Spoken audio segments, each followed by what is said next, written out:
이번 기간 동안에 우리들의 영적인 단계, 구원에 이르는 단계, 이 부분들을 잘 설명을 지금 해보고 있는데, 이 부분들을 잘 살펴보시고 내가 지금 어느 단계에 있는지를 체크해 보세요. 그리고 나의 위치가 드러나면 우리 조건 없이 돌아가면 그분께서 또 우리를 받아주셔서 그 다음을 이루어 주실 거예요. 문제는 내가 이것을 깨닫느냐 받아들이냐 이 문제예요. 하나님의 길은 정해져 있어요. 그저 백 쓴다고 하늘 가는 거 아니에요. 돈 많다고 가는 거 아니에요. 내가 가식해서 가는 거 아니에요. 정직해야 돼, 내 영혼에는. 그래서 지난 시간에는 제가 회개의 부분들까지, 거듭난 부분까지 얘기를 드렸습니다. 예수님께서는 우리들을 이끄셔서 축복을 얘기하시는데 그 중에 8복 중에 첫째 복입니다. 마태복음 5장 3절 심령이 가난한 자는 복이 있나니 천국이 저희 것이며. 네, 첫째 복은 뭐였어요? 심령이 가난한 거예요. 심령이 가난하다는 말은 이 세상의 모든 것에 대해서 만족치 못해요. 뭔가 갈급한 게 있다 이 말이에요. 심령이 가난해요. 이 사람은 복이 있어요? 가난하다니까 복이 있는 건 좀 모순이잖아요. 그런데 그것은 성령께서 내 마음을 지금 만지고 계시다는 얘기예요. 끌어가려고. 이럴 때 가난한 마음이 든다. 그래서 이 이끄심과 거듭남 사이에 우리를 이끄셔서 끌고 갈 때 처음 생기는 게 가난한 마음이에요. 그런데 이제까지는 세상을 보고 가다가 하나님을 보고 가는 동안에 많은 것들을 고치는 사람도 있어요. 그래서 꽤 마음이 뜨겁고 예수님을 만난 기쁨이 있고, 근데 이 마음이 어떤 사람은 몇 달, 어떤 사람은 몇 년 가는 수도 있어요. 그런데 그 사이에 우리에게 그 단계에 있어서 회개라고 하는, 거듭남이라고 하는 결정적인 그러한 단계에 가기 전에도 이것이 있다니까요. 그러나 이 결정적으로 깨어져 버린 경우 그 전에 오는 것들은 쉽게 다시 돌아가는 것이에요. 그래서 이 부분을 여러분이 오늘 조금 이해하셨으면 좋겠습니다. 하나님의 사랑으로 그리스도의 이끄심에 응답하였기 때문에 택하심을 받고 그의 순종하는 자녀들로서 구원을 받게 되었다. 그래서 이 이끄심에 응답을 받으면, 내가 응하면 이제 끌고 가는 것이에요. 그러니까 이 단계에서도 병이 고쳐지기도 해요. 이 단계에서 나의 악습이 끊어지기도 해요. 그래서 구원파의 사람들이 꽤 많은 부분이 이 부분을 깨달았어요. 그래서 몇 월 며칠 몇 시에 나는 거듭났어. 근데 이것은 만진 경험이었지 이것이 거듭난 경험이 아니다 이 말이에요. 내가 문둥병이 회복되었지 문둥병이 회복된 것이 영원히 이르는 구원은 아니다 이 말이에요. 이걸 착각을 하니까 나 거듭났어 자꾸 그렇게 얘기하는 거예요. 그러나 이 거듭남에 대한 확실한 증거를 주님께서 주셨어요. 그래서 하나님께서 우리를 이끄셔서 하늘까지 가는 과정 속에서 내가 어딘가를 살펴보자고 하는 거죠. 요한복음 6장 65절 또 가라사대 이러함으로 전에 너희에게 말하기를 내 아버지께서 오게 하여 주지 아니하시면 누구든지 내게 올 수 없다 하였노라 하시니라. 어쨌든 하나님께서 나를 이끄셔야 내가 하늘까지 가기 때문에 그거 조금 경험했다고 폼재고 이제는 내가 갈래 그러면 그 다음에는 오지 않아요. 이끄셔서 끌고 가는 거예요. 그러니까 나는 어떻게 하면 좋아요? 폼 좀 재야죠.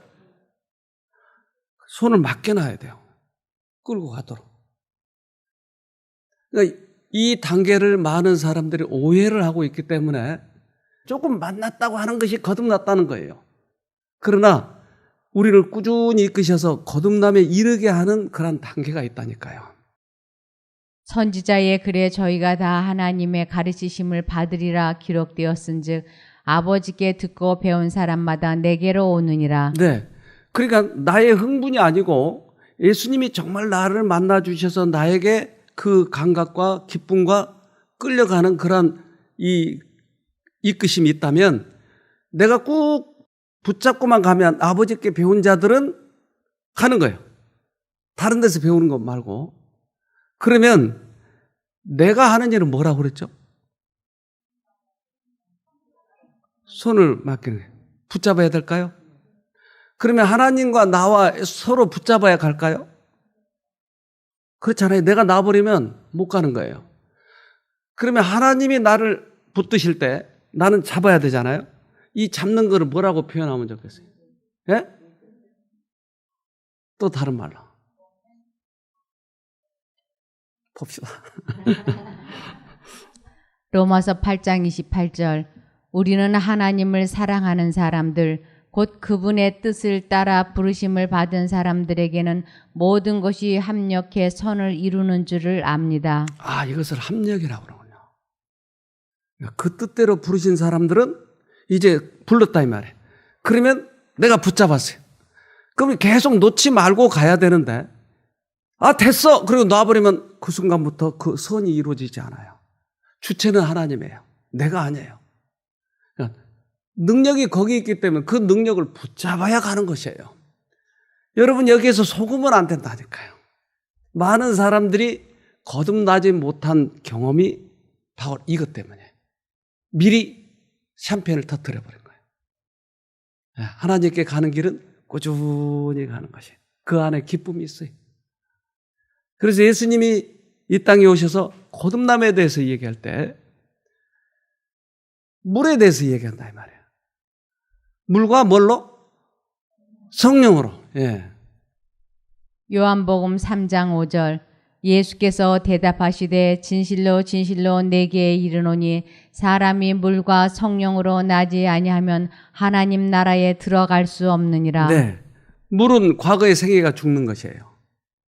성령은 바람처럼 우리 안에 들어오셔서 우리를 바꿔놓는 경험을 하게 하는 것이에요. 물과 성령이에요. 이것을 이제 실제 우리들의 생애 속에서 어떻게 나타나야 되는가? 거듭남은 어떻게 나타내는가? 회개에 대해서 지난번에 말씀드렸어요. 예. 회개를 경험하면 어떻게 된다고요? 특별한 증상이? 회개는 돈을 세는 것이 회개인가요? 회개. 예? 죄가 미워져요. 오, 예. 공부 잘하는 학생 같은데요? 회개는 이제까지 가던 길로부터 돌이키는 건데 돌이키는 이유는 과거의 생애가 미워져. 나의 생애가. 죄가 미워져. 그러니까 돌이키는 것이에요. 회개는 울고 불고 깡다구로 해가지고 매달려서 하늘 가는 것이 아니고 그것 중에 하나의 증상이 그렇게 될 수는 있을지 몰라도 회개는 죄가 미워지는 것이에요. 돌이키는 것이에요. 이제까지는 내가 따라갔던 그 사람이 나를 잘못 끌고 갔기 때문에 이제 하나님께로 돌아서는 것이 회개, 돌이키는 것이. 여러분 활 쏴봤어요? 안 쏴보셨나요? 근데 저 나무가 무슨 나무예요? 대나무가 저렇게 활 쏘면 부러져 버리죠? 휘어졌다가 다시 돌아가는 거예요. 회개가 이루어지지 않으면 저 대나무가 같아요. 그래서 과거로 다시 돌아가고 다시 돌아가고. 그러니까 이끄심과 회개의 단계에 있어서 우리가 이 경험을 많이 하는 거예요. 다시 돌아가고 다시 하고. 그러면 언제 대나무가 부러지죠? 언제? 두들겨 뺄 때? 엉엉 울 때? 이 탄성이 그 분기점이 지나버리면 톡 꺾어져 버려요. 그러니까 우리들의 이제까지 과거의 재성이 자꾸 돌아가고 하는데 성령께서 우리 마음에 강력하게 역사할 때 내 자아가 팍 꺾여버릴 때가 있어요. 이것을 거듭남이라고 그래요. 이것을 회개라고 그래요. 시편 51편 8절 나로 즐겁고 기쁜 소리를 듣게 하사 주께서 꺾으신 뼈로 즐거워하게 하소서. 아, 뼈가 꺾어져 버렸네요. 뼈가 꺾어져 버린 이 경험을 회개라고 하더라. 그러니까 이 꺾으신 뼈가 즐거워요? 아픈데 즐거워요? 그러니까 이 다윗은 이 경험을 한 거예요, 지금. 그 꺾일 때 아픔이 있다니까요. 근데 이것이 우리들을 기쁘게 만들어줘요. 그래서 내가 이 경험인지 아닌지, 아니면 이끄셔서 그 가는 과정에 있는데 내가 기뻤던 경험, 뭔가 고쳤던 경험, 이것으로 지금 만족하고 있는지를 점검해 봐야 되는 것이에요. 많은 사람들이 이 경험에 속고 있는 거예요. 그래서 수없이 많은 기독교인들이 거듭났다고 주장하는 것이 바로 그거였어요. 제가 우리 교회가 대부분 오신 분들이잖아요. 새로남 교회에 있을 때. 그러니까 그분들이 이 경험을 가지고 주장을 했어요. 계속 나한테. 나 이 경험 했다니까요. 그런데 그의 실제 생애에 있어서는 지속적인 동행이 아니었어요. 과거의 이 경험, 흥분, 기쁨, 이 추억에 매달려 있는 것이 지금 현재는 아닌데도. 그래서 우리가 이 경험을 살펴보자고 한 것이에요. 꽤 많은 사람들에게 속았어요. 절대 이 성화라고 하는 것이 흥분이나 기쁨이나 환이나 이거 가지고 판단할 문제가 아니다라고 하는 것이에요. 우리가 새로 거듭나면 새로 태어나잖아요. 그러면 아기가 새로 태어나면 뭘 좋아해요? 예? 엄마 저 쭈쭈 이거 먹어야 되잖아요. 그 아기가 살았으면 이거 먹고 싶어 하지 않겠어요? 죽으면 안 먹고 싶어요. 젖은 뭘까요? 베드로전서 2장 2, 3절 갓난 아이들 같이 순전하고 신령한 젖을 사모하라. 이는 이로 말미암아 너희로 구원에 이르도록 자라게 하려 함이라. 너희가 주의 인자하심을 맛보았으면 그리하라. 이끄심을 경험했으면 이제는 쭈쭈를 계속 좋아하듯이 계속 따라가라. 그러니까 거듭난 사람들의 생애의 한 부분을 지금 보여주고 있는 거예요. 내가 거듭났다면 계속 말씀을 사모하는 거예요. 말씀이 싫다. 그러면 내가 뭔가 문제가 있다는 거예요.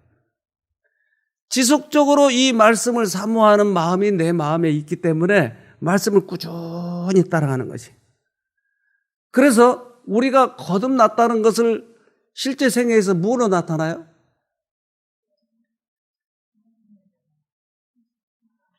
침례, 예식. 그러니까 침례를 받은 사람들, 즉 거듭난 사람은 침례는 가짜로 받은 사람도 있고 또는 그것이 하나 형식적으로 받은 사람도 있고 진짜 내 마음에 거듭난 경험을 한 사람도 있고. 베드로전서 3장 21절 물은 예수 그리스도의 부활하심으로 말미암아 이제 너희를 구원하는 편이 곧 침례라. 육체의 더러운 것을 취하여 버림이 아니요 오직 선한 양심이 하나님을 향하여 찾아가는 것이라. 자, 물은 이 말은 다른 말로 뭐라고 표현하면 좋을까요? 물은 마시는 물인가? 침례. 그것은 무슨 표시예요? 거듭남. 형식이 그거라고 그랬잖아요. 침례가. 그러니까 물은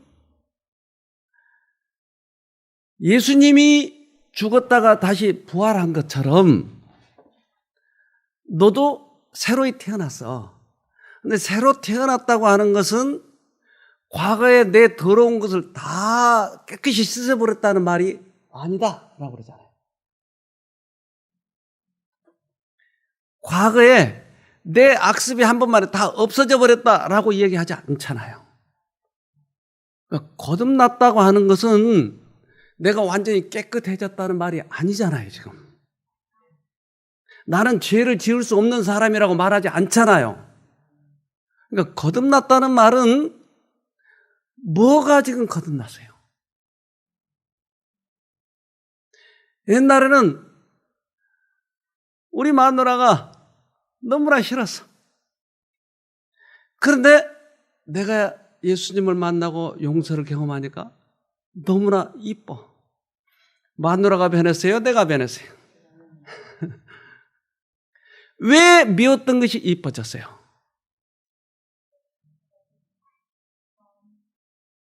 마음이 바뀌었어요. 양심이 바뀌었어요.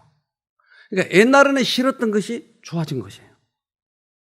그러니까 양심이 바뀌었는데 이 양심이 바뀌었다고 하는 것은 뭐가 좋고 그르고의 판단 이것이 달라졌다 이 말이에요. 옛날에 고기가 그렇게 좋았는데 요즘에는 채식이 더 좋아 라고 바뀌었단 말이에요. 그럼 이것이 내 성품이 다 바뀌었냐 이 말이에요. 아니다 이 말이에요. 양심이 바뀌었다고 하는 것이에요. 양심이 바뀌어가지고 하늘을 나를 끌고 하고 있는 거예요. 그러니까 옛날 성벽이 그것이 양심에 따라서 바꿔지고 가는 것을 거듭남이라고 한다. 그러니까 나는 죄 지을지 모르는 사람이야. 나는 이 거듭났었기 때문에 모든 게 다 선해. 이렇게 한 것은 아직 거듭나지 않았다고 하는 것을 증명하는 것이에요. 양심이 바뀌었다고 하는 것을 의미하는 것이에요. 이해가 되셨죠? 그러니까 거듭나 본 사람들은 이것을 인정해요. 그런데 거듭나지 않은 사람은 자꾸 자기를 뭔가 성스럽게 보이려고 하는 외식적인 성향이 있어요. 내 마음에 죄인인 것을 그대로 인정하는 것이에요. 로마서 6장 4절. 그러므로 우리가 그의 죽으심과 합하여 침례를 받음으로 그와 함께 장사되었나니 이는 아버지의 영광으로 말미암아 그리스도를 죽은 자 가운데서 살리심과 같이 우리로 또한 새 생명 가운데서 행하게 하려 함이니라. 그러니까 과거의 생애가 죽고 새로운 생애가 태어나는 것, 이것을 물이라고 하더라. 이게 침례라고 하더라. 그래서 이 경험을 하고 나면 이제 과거에 내가 이끄심의 단계에 있어서 잠깐의 선한 일, 잠깐의 그런 경험, 이것들과 차이가 나는 깊은 경험을 하게 돼 있어요. 이게 말하자면 대나무가 부러져 버린 경험을 한다고요. 그래서 실수할지라도 거듭난 사람의 경우에 있어서는 지속적으로 그것을 향해서 가는 것이에요. 마치 나침반처럼 넘어지더라도 다시 일어나고, 넘어진 것의 그 깊이와 그 다음에 그 인터벌이 훨씬 길어요. 그래서 거듭난 사람의 경험은 좀처럼 넘어지지 않을 뿐만 아니라 넘어졌더라도 그것을 향해서 다시 가곤 한다 이 말이에요. 육체의 더러운 것을 제하해 버림이 아니요. 아까 이렇게 하잖아요. 양심이 바뀐 것이, 확실히 바뀐 것이, 옛날에 그렇게 좋아하던 것이 확실히 싫어진 것이. 그래서 우리 회개에 대해서 이야기할 때 저 제왕나비에 대해서 이야기했잖아요. 제왕나비가 그렇게 징그럽던 제왕나비가 저렇게 아름답게 변하는 것이에요. 떫은 사람이 어떻게 변한다고요? 여러분 떫었나요 좀? 많이. 어이구 떫어. 저 사람은 상대 안 해. 보기만 하면 냉정하고, 어이구 저 사람은 한 방 맞을라 옆에 있으면. 어떤 사람 그 사람이 있었어요. 여기서도. 그래서 그 사람 옆에 가면 왠지 좀 추워.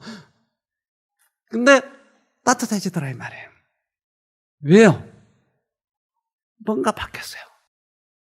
거듭남은 거의 모든 사람들이 깨닫지 못하는 과정이다. 세속적이고 죄를 사랑하는 마음을 변화시켜 그리스도의 말할 수 없는 사랑과 그분의 은혜의 매력과 하나님의 탁월하심을 깨닫게 하므로 영혼이 거룩한 사랑에 젖고 하늘의 신비에 사로잡히게 하는 것은 작은 일이 아니다. 죄인이 이러한 일들을 이해할 때 그의 이전 생애는 가증하고 증오스럽게 보일 것이다. 그러니까 내가 거듭났는지 아닌지를 본인은 잘 모르고 있다. 그런데 그의 생애에 있어서 죄가 미워지기 시작한 거야. 그러니까 내가 죄를 안 지려고 발버둥 쳐가지고 외식하는 것이 이걸 속이는 것이. 그래서 예수님이 외식하는 자들하고 많이 나와버린 것이. 왜냐하면 속여버리기 때문에. 진짜 여기가 보일러가 들어오는지 안 들어오는지 어떻게 알아요, 여러분? 보일러 들어왔다 체면하면 들어오나요? 아니요. 따뜻해지는 것이에요. 예수님 안에서 거듭나면 부드러워지는 거예요, 사람들이. 아, 이 사람이 예수 믿구나. 근데 예수 믿는다고 소리는 치는데 바닥은 다 차가워. 이게 속이는 것이다, 이 말이에요, 이게. 그래서 확실하게 우리가 변하자. 영상을 봅시다. 조용히 빛을 내던 늦반딧불이 애벌레가 움직이기 시작합니다. 사냥이 시작된 것입니다.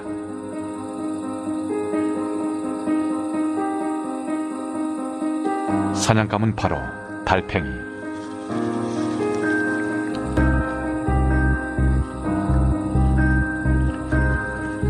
달팽이가 지나간 자리에 남은 미끈하고 투명한 액체가 추적의 단서입니다. 달팽이를 따라잡은 늦반딧불이 애벌레.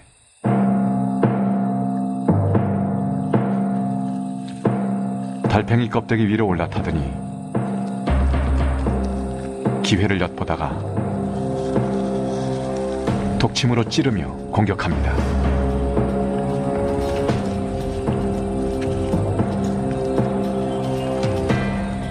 달팽이가 몸부림쳐보지만 소용없습니다. 배 끝에 있는 흙반으로 단단히 밀착해 떨어질 일이 없으니까요. 이번에는 거품을 내며 방어를 해보지만 역시 늦었습니다.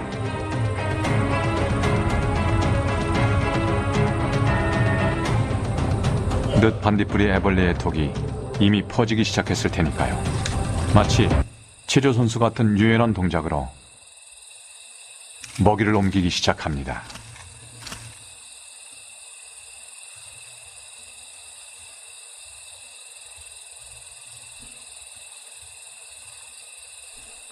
늦반딧불이 애벌레는 껍데기 속에 숨은 달팽이들의 살을 속속들이 파먹을 정도로 육식 마니아입니다. 우리가 상상하던 것과는 전혀 다른 본성을 가지고 있죠.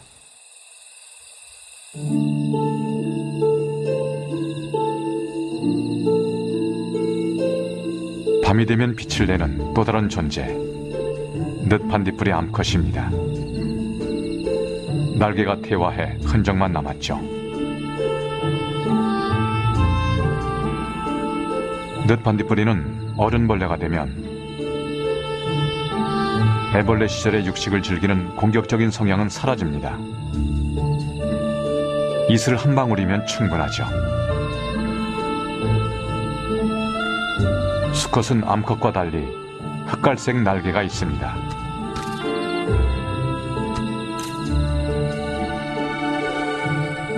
여름밤, 하늘에서 반짝이는 불빛은 반딧불이 수컷이 내는 빛이죠. 날개가 없는 암컷은 땅에서 불빛을 보내죠. 그 불빛을 보고 서로 짝을 찾습니다.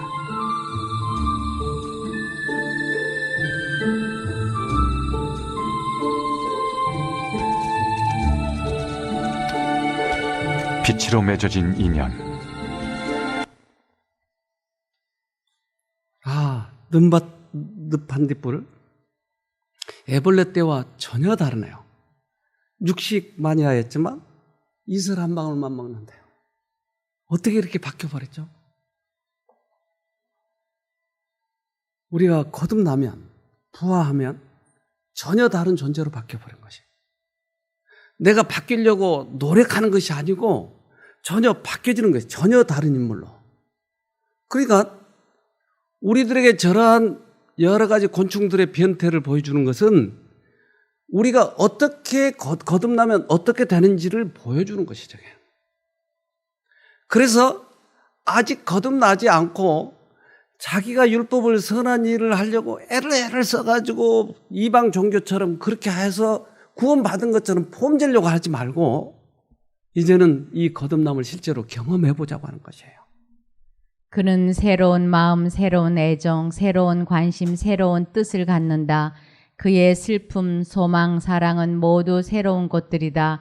육신의 정욕, 안목의 정욕, 이생의 자랑 등 지금까지 그리스도보다 더 좋아했던 것들은 이제 버려지고 한때는 매력 없던 하늘이 이제는 풍부하고 영광스럽게 보이며 그는 그것을 장래에 자신의 집으로 생각하게 된다. 자신의 집이 어디 있어요? 하늘에 있어요. 그러니까 이 세상에서 폼졌던 것, 이것이 다 없어진다. 새로운 마음이 된다. 새로운 애정이 시작된다. 그러면 이 과정 속에서도 우리가 바뀌어야 될 게 있을까요? 거듭나고 난 다음에도 바뀌어야 될 게 있겠느냐는 거죠. 많아요?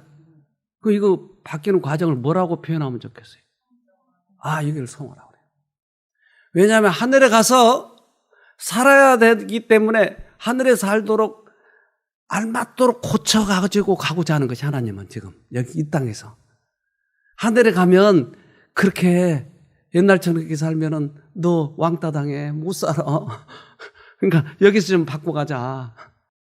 히브리서 10장 22절 우리가 마음의 뿌림을 받아 양심의 악을 깨닫고 몸을 맑은 물로 씻었으니 참 마음과 온전한 믿음으로 하나님께 나아가자. 그 성경은 그렇게 이야기하네요.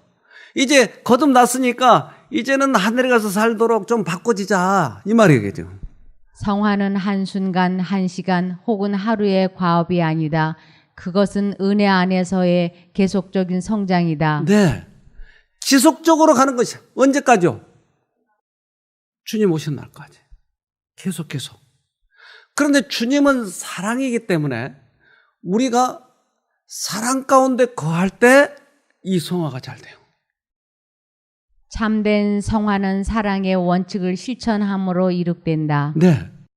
그래서 참된 성화는 이를 악물고 깡다구로 이렇게 해가지고 바둥바둥해서 냉정하게 하는 것이 아니고 하나님의 사랑 가운데서 이게 온전해 가는 것이.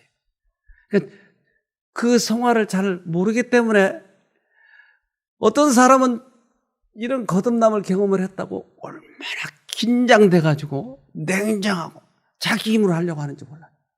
어느 정도가 한계가 있겠죠. 근데 그 이상에 가면 사람들이 지쳐버리고 마는 것이에요. 근데 우리들의 죄성은 이걸 더 좋아하게 되세요. 왜? 하나님을 받아들이지 아니하고 자기 힘으로 하려고 하는 성향이, 죄성이 더 강하기 때문에 그렇게 하려고 하는 성향이 생기는 것이에요. 모든 종교가 그렇게 되어 있어요. 그리스도교 외에 다른 모든 종교는 그렇게 해서 구원받으려고 하는 것이에요. 그러나 그리스도교는 주체가 예수님이에요. 예수님의 능력이 들어오셨을 때 우리를 바꾸는 것이에요. 그분이 나를 바꾸는 것이에요. 잠자리도 물과 뗄 수 없는 존재입니다.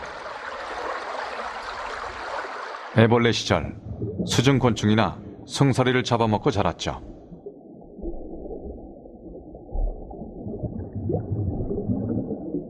몸집이 작은 대륙 숭서리를 호시탐탐 노리는 포식자, 바로 왕잠자리의 애벌레입니다.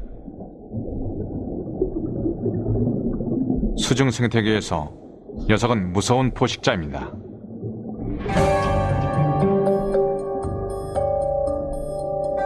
풀 뒤에서 숭서리를 숨죽여 기다리던 왕잠자리 애벌레.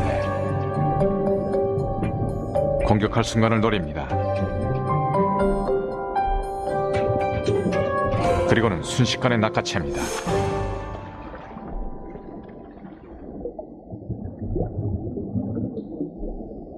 왕잠자리 애벌레의 공격 무기는 턱입니다.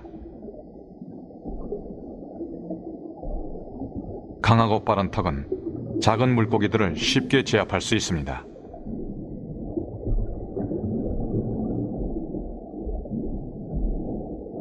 왕잠자리 애벌레가 또 다른 사냥감을 찾아 나섰습니다.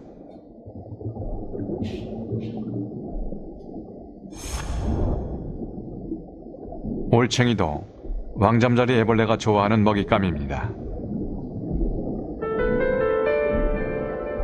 왕잠자리 애벌레가 올챙이를 노려봅니다.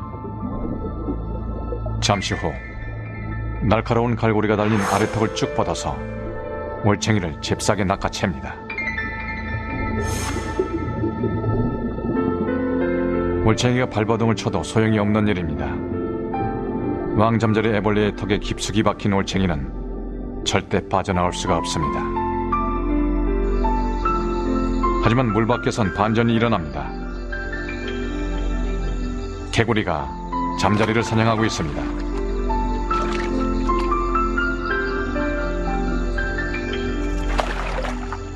이 녀석들의 끈질긴 악연은 계속될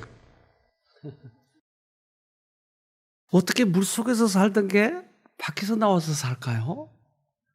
그렇게 올챙이를 잡아먹던 그 육식이 참 이슬만 먹어도 살까요? 참 이상하죠. 근데 그 전에 잡혀먹었던 올챙이는 이제 개구리가 되어서 잠자리를 잡아먹는 거예요. 어떻게 그렇게 바뀌었을까요? 참 희한하잖아요. 그전에 우리를 맨날 괴롭혔던 잠자리 해벌레. 우리 올챙이 쪽에는 그랬어요. 그런데 우리가 거듭나니까 우리는 잠자리를 잡아먹을 수 있는 능력이 생긴 거예요. 이길 수 있어요, 죄를. 달라진다니까요. 그러니까 이 달라짐, 이것이 하나님께서 아주 귀중한 단계라고 수없이 얘기했는데 우리는 그 단계를 가기 싫어해요. 내가 꺾이기 싫어요. 나를 포기하기 싫어요. 그러니까 그 단계를 못 가는 것이. 괴로운 듯 보이던 성화의 사업이 이제 그의 기쁨이 된다. 지루하고 흥미없던 하나님의 말씀은 이제 그의 연구 제목으로 선택되고 그의 충고자가 된다. 그것은 영원하신 분의 필체를 담은 하나님께서 그에게 보내신 편지로 여김을 받는다. 그의 생각, 그의 말, 그의 행위가 이 법칙에 대조되고 시험을 받는다. 그는 이 말씀에 담겨있는 명령과 경고를 인하여 떨지만 그것의 약속을 굳게 잡으며 그 약속을 자신에게 적용시키므로 그의 영혼을 힘있게 한다. 과거는 내 힘으로 그것을 이루려고 하니까 힘들었어요. 근데 예수님이 들어오시니까 너무너무 편한 거예요. 왜 그러냐면 예수님이 오시면 예수님의 법을 지키는 것은 시군종목해. 그러니까 이 단계를 계속하는 거예요. 고치고 가면서 우리는 성화가 기쁨으로 된다. 왜? 하늘집을 가는 데 있어서 조금 귀찮은 거야? 그건 문제가 되겠어요? 하늘집이 보이는데. 내일 모레면 하늘집에 가는데. 포도나무가 있어요. 이게 무슨 포도인지 아세요? 청포도. 맛있어요? 청포도.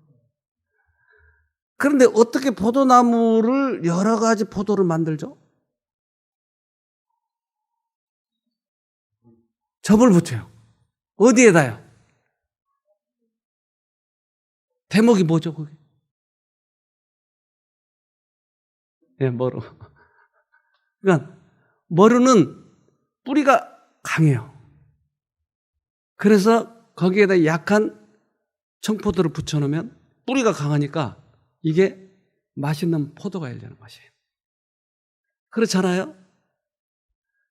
그러니까 모든 포도는 다 접목을 해요. 그래서 머루는 시고 맛없고 그러잖아요. 머루에다가 맛있는 청포도를 붙이면 뭐가 열려요? 청포도가 열려요. 근데 성경에서는 이걸 반대로 해놨어요. 예수에다가 우리를 붙이면 떫은 여러분들 머루에서 맛있는 청포도가 나오는 거예요. 그러니까 접 붙이는 순서가 바뀐 거예요. 예수에다 나를 접을 붙이면 나에게서 뭐가 나와요? 예수의 품성이 나오는 것이에요. 거꾸로 돼 있어요. 성경은. 그래서 포도나무의 비유에 대해서 얘기하는데 내가 접을 붙이면 이제 이 포도나무에 물이 올라와서 나에게 그 물이 흐르는 거예요, 이제. 요한복음 15장 1, 2절. 내가 참 포도나무요 내 아버지는 그 농부라. 물은 내게 있어 과실을 맺지 아니하는 가지는 아버지께서 이를 제해 버리시고 무릇 과실을 맺는 가지는 더 과실을 맺게 하려 하여 이를 깨끗게 하시느니라. 네. 그러니까 아버지는 참 포도나무고 나는 뭐라고요? 가지라고요. 그러니까 가지가 포도나무에 접붙일 때 나에게서 포도 열매가 열리는 것이.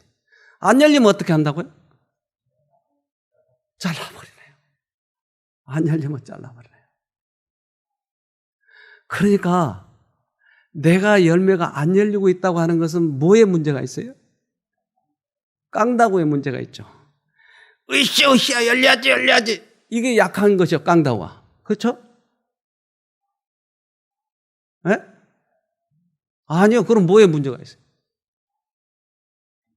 붙어 있지 않아서. 내가 안 열리면 붙어 있는지를 확인해야 돼. 내가 열리려고 노력하지 말고 이것이 오류예요, 이게. 근데 이게 그리스도교 안에서 이것이 선한 진리라고 착각하게 만들어놨어요. 안 열리는 것은 끊어져 있기 때문에 그런 거예요. 근데 내 힘으로 자꾸 열리려고 하니까 그 다음에 떨어져 버리고. 성화는 붙었으면 계속 예수님께 붙어 있는 것을 확인하면서 가야 되는 것이 이게 성화예요. 그래서 내가 접붙여 있는지를 먼저 확인하고, 접붙여 있으면 안 떨어지도록 안까지 벗어야 돼요. 어떻게 해요? 어떻게 해요? 바가지 긁고 싶을 때 어떻게 한다고요? 긁어버려야 돼요. 어떻게 한다고요? 예수님을 부르고. 내가 안 긁으려고 노력하지 말고 자꾸 예수님을 불러서 안 긁어져야 되는 것이. 그러니 미운 남편 나에게 주신 것은 어때요? 감사한 일이죠. 예. 지금 적극적으로 성화 지금 하고 계신 분이 있는데 그래서 포도나무의 그 가지는 단지 물을 끌어올리는 그 역할만 하고 있는 것이에요. 그래서 포도 열매가 맺히는 것이다. 요한복음 15장 5절. 나는 포도나무요 너희는 가지니 저가 내 안에 내가 저 안에 있으면 이 사람은 과실을 많이 맺나니 나를 떠나서는 너희가 아무것도 할 수 없음이라. 네, 확실하게 얘기하잖아요. 내가 포도나무야, 너는 가지뿐이야. 그러니까 항상 붙어 있어야 돼. 내 안에 있어야 돼.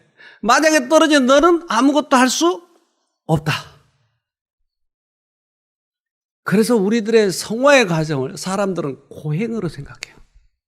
근데 고행이 아니고 우리의 성화는 계속 붙어 있는 거 확인해 보라고 하는 것이 계속. 사건마다.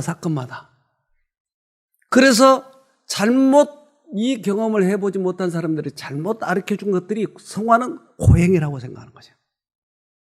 그 아픔은 있을 수는 있지만 예수한테 붙으면 너무나 편한 것이. 술이 싫어진다니까요. 다른 사람을 괴롭힌 것이 싫어진다니까요.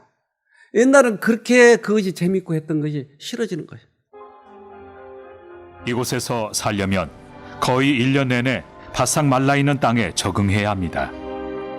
비는 순식간에 지나가 버리고 언제 내릴지 기약도 없습니다. 하지만 이렇게 건조한 땅에도 생명이 가득합니다. 건기와 우기의 상황이 완전히 딴판인 곳이죠.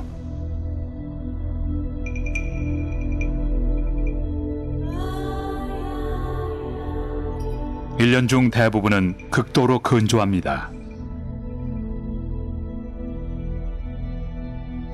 서부의 이 메마른 숲에서 가장 독특한 나무는 바오밥 나무입니다.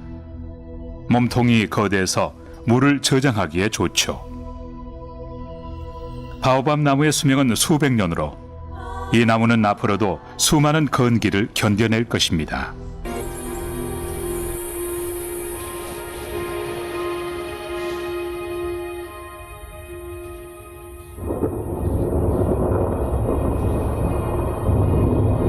바오밥 나무 숲에 풍요로운 시기가 찾아왔습니다. 밤이 되자 바오밥 나무 꽃들이 피어납니다. 몇 분에 걸쳐 큼직하고 향기로운 꽃이 피어나죠.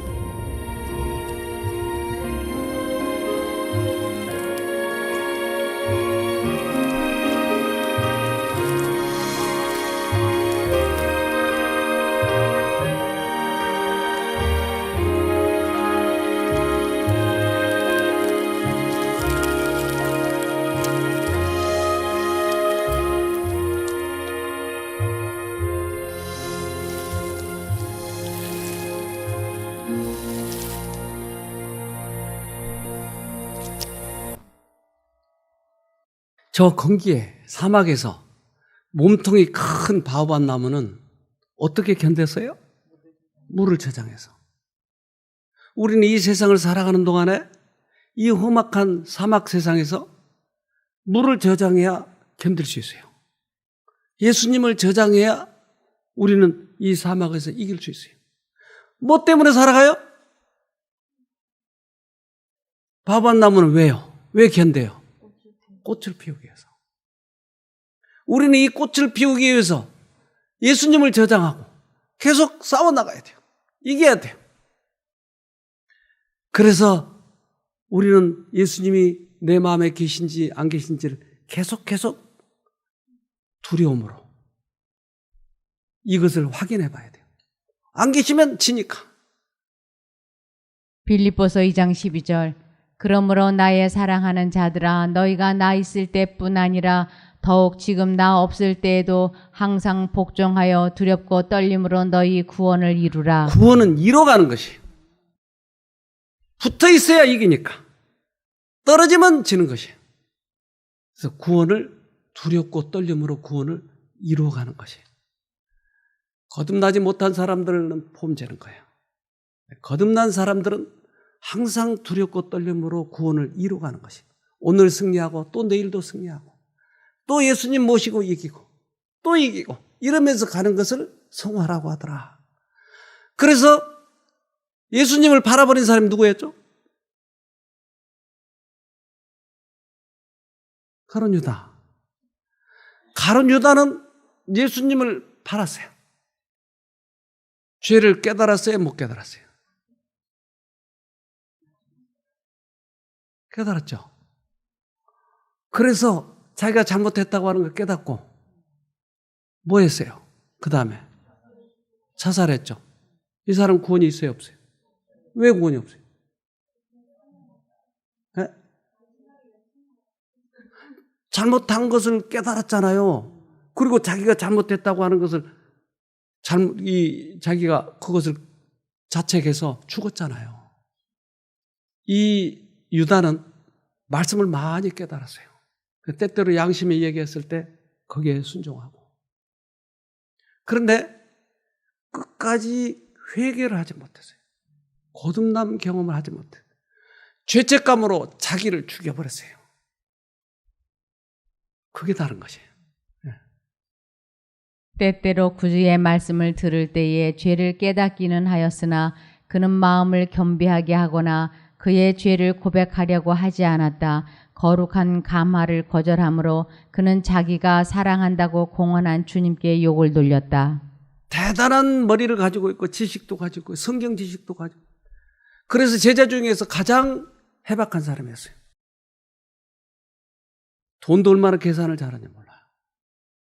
그런데 결국은 죄를 고백하지 않았어요. 그래서 유다나 다른 제자들나 다를 게 뭐 있어요? 다 깨닫고 그랬는데 근데 결정적으로 그 회개가 이루어지지 않았다고 하는 것이에요. 요한은 자아의 결점과 열렬하게 싸웠으나 유다는 그의 양심을 범하여 유혹에 굴복하고 그의 악한 습관을 더욱 굳게 하였다.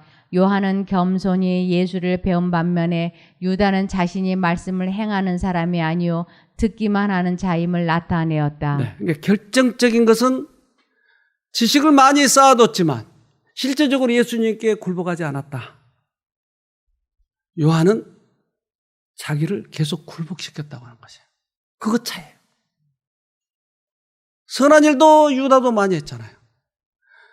그래서 예수님이 12 제자들에게 병고침 은사를 줬을 때 유다도 포함됐을까요?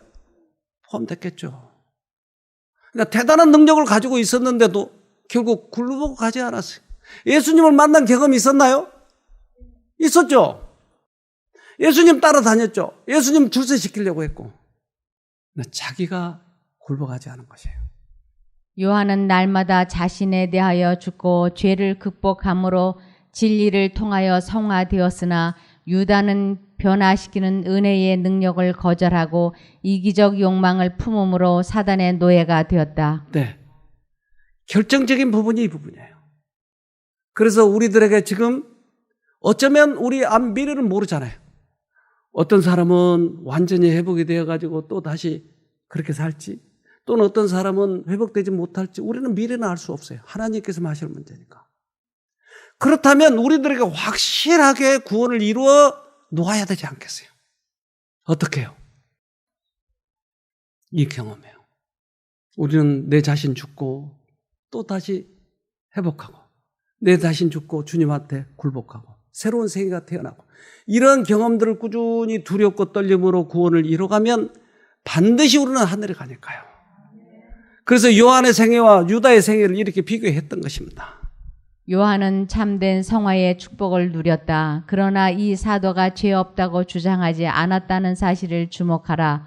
그는 하나님의 면전에서 나오는 빛 가운데 거함으로써 완전하게 되려고 노력하였다. 자기가 성화되었다고 주장하는 것은, 거듭났다고 자기를 자꾸 과시하는 것은 아직 거듭나지 못했다고 하는 것을 의미하는 거예요. 요한은 자기가 죄인이라고 얘기를 해요. 겸손해진다고 해요. 거듭나면 더 겸손해져요. 성화 과정에 있어서 더 겸손해져요.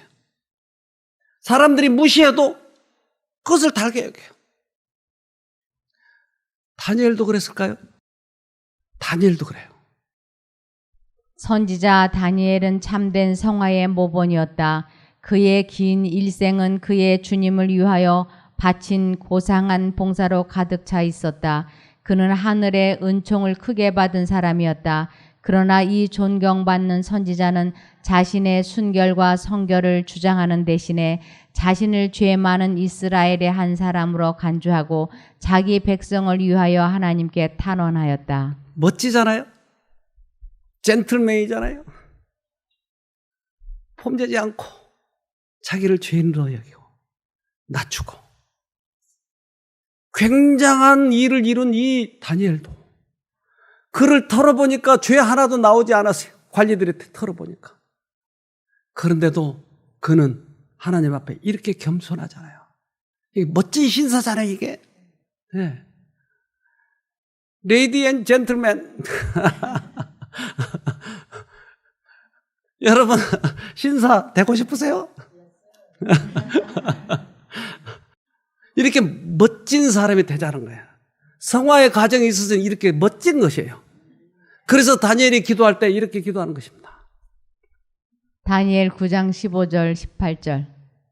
크신 능력으로 주의 백성을 이집트에서 인도해 내시고 오늘날까지 명성을 떨치고 계시는 우리 하나님 여호와여, 우리가 범죄하였습니다. 악을 행하였습니다. 나의 하나님이시여, 귀를 기울여 들으시고 눈을 떠서 처참한 우리의 상황과 황폐한 주의 성을 보소서. 우리가 주께 간구하는 것은 우리가 옳은 일을 행해서가 아니라 주는 자비로우신 분이시기 때문입니다. 여러분, 이 기도를 많이 배우세요. 우리를 애굽에서 꺼내준 것은 당신 아니었습니까? 당신께 영광을 돌리는 것입니다. 그리고 내가 무엇을 잘했기에 지금 구하는 것이 아니고 당신은 당신 앞에만 오면 구하시는 분이기 때문에 왔어요. 우리가 무엇을 잘한 게 아니라고요. 다니엘의 기도 멋지잖아요. 그래서 언제나 예수님을 높여놓으면 예수님이 야, 저놈 쓸만하네. 저놈 기도 좀 들어줘야 되겠네. 왜 그러냐면 당신의 품성을 높이는 것은 많은 사람들을 구원하게 해주는 거니까. 그래서 예수님을 높이자고요. 다니엘은 멋진 사람이잖아요, 이 사람. 성화의 가장 귀중한 열매는 온유의 기품이다. 이 기품이 영혼을 주관할 때에 성질은 그 감화로 말미암아 꼴지어진다. 그런 사람은 항상 하나님을 모시는 생애를 살며 하나님의 뜻에 자기의 의지를 복종시킨다. 그러니까 온유가 중요한 이유는 온유는 특별히 온유의 그 특성이 뭐죠? 온유의 특성. 친절. 저는 이 예수님을 배우고 나서 너무나 이 온유의 성품이 감동을 줬어요. 근데 이 온유의 특성이 뭐냐고요? 온유하고. 예? 따뜻함. 따뜻하고 부드럽고 겸손함. 용서의 정신. 인내. 근데 성경에서 이야기하는 이 온유는 우리가 진리에 대한 확신은 절대 굽히지 않아요. 그런데 하나님한테는 납작 엎드려서 언제나 배우려고 해요. 이것은 온유의 성품이라고 그랬어요. 시편 25편 9절 온유한 자를 공의로 지도하시며 온유한 자에게 그 도를 가르치시리로다. 배우려고 하니까 가르친다 이 말이에요. 그래서 이 특성을 가장 귀하게 여긴다. 그 하나의 부드럽고 따뜻한 거 이런 것만 아니고 언제나 배우려고 하는 이 정신을 하나님께서는 귀히 여기셔요. 그래서 온유의 특성을 하나님께서 특별히 성화의 하나로 말씀하신 것이에요. 우리 온유합시다. 아멘. 안 되면 이름을 온유로 지으세요. 꼭 승리하기를 바랍니다. 아멘. 기도합시다.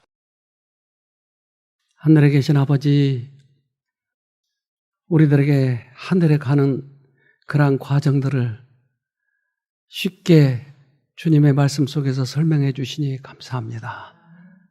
누추했던 우리들의 과거를 뒤돌아보고자 합니다. 잘못 살았던 우리 생애를 되돌아보려고 합니다.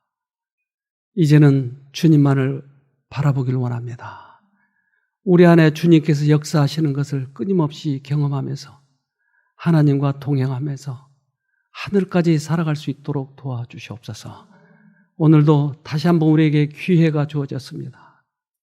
우리가 어떤 처지인지 어느 단계인지 보여주셨사오니 혹 잘못됐다면 주님께 굴복할 수 있도록 해주셔서 꼭 영원한 하늘을 놓치지 않도록 도와주시옵소서. 예수님 이름으로 기도합니다. 아멘.